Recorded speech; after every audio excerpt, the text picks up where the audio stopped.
Hello friends, just look at this I2C address scanning program and you can see on the serial monitor it has found the MP6050 on the I2C bus at this address 0x68. Now look at this Adafruit MP6050 official testing code, and if I open the serial monitor you can see it has failed to find MP6050 chip.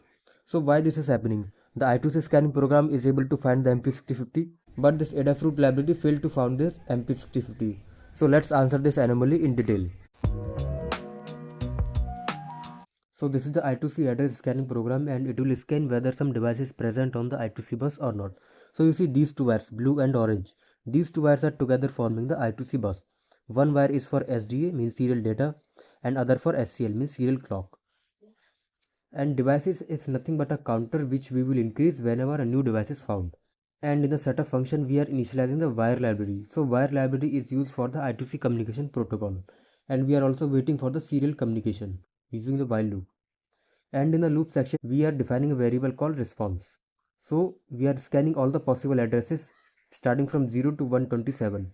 Actually this I2C hardware uses a 7-bit addressing, so total possible addresses would be 128, which is 2 to the power 7. But we cannot use all the possible addresses. We can use from 1 to 126, and the addresses 0 and 127 are reserved for special purposes. So using this line we are basically telling the I2C hardware that we want to communicate with the device at this particular address, and in this line we are sending the request and waiting for the response.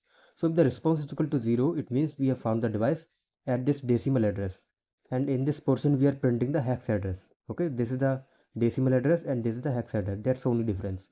And we are further increasing the device counter. And if device is equal to 0, it means we have not found any device on the I2C bus and we are exiting. So let's upload the program in the Arduino and you will see the hex address on the serial monitor. So you can see the scanner codes had detected the MP6050 at this address 0x68. Then why did Adafruit library fail to find the MP6050? Okay, so let's uncover the reason in detail. So you need to understand that what the I2C scanner program is actually showing to you. So when the scanner prints this address 0x68 on the serial monitor, it is not reading any data from this MP6050 chip. Instead, it is only asking one question, whether there is some device present on the I2C bus at this address.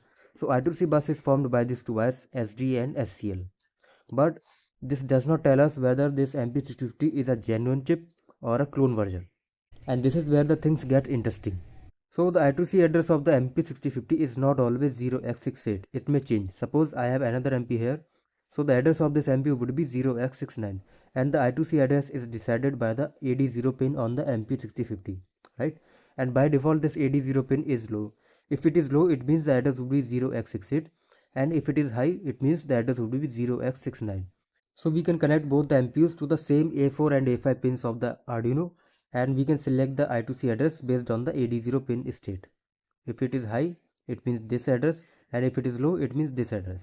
And I have already explained the details and use of all the pins on this MP6050 in my previous video. You can check out the link in the description. So when the scanner program prints either of these addresses, it just only tells us that MP6050 is present on these addresses, but does not tell us that whether this MP6050 is a genuine official version or a compatible clone. So once this MP6050 chip is selected using its I2C address, we can access the registers inside the chip.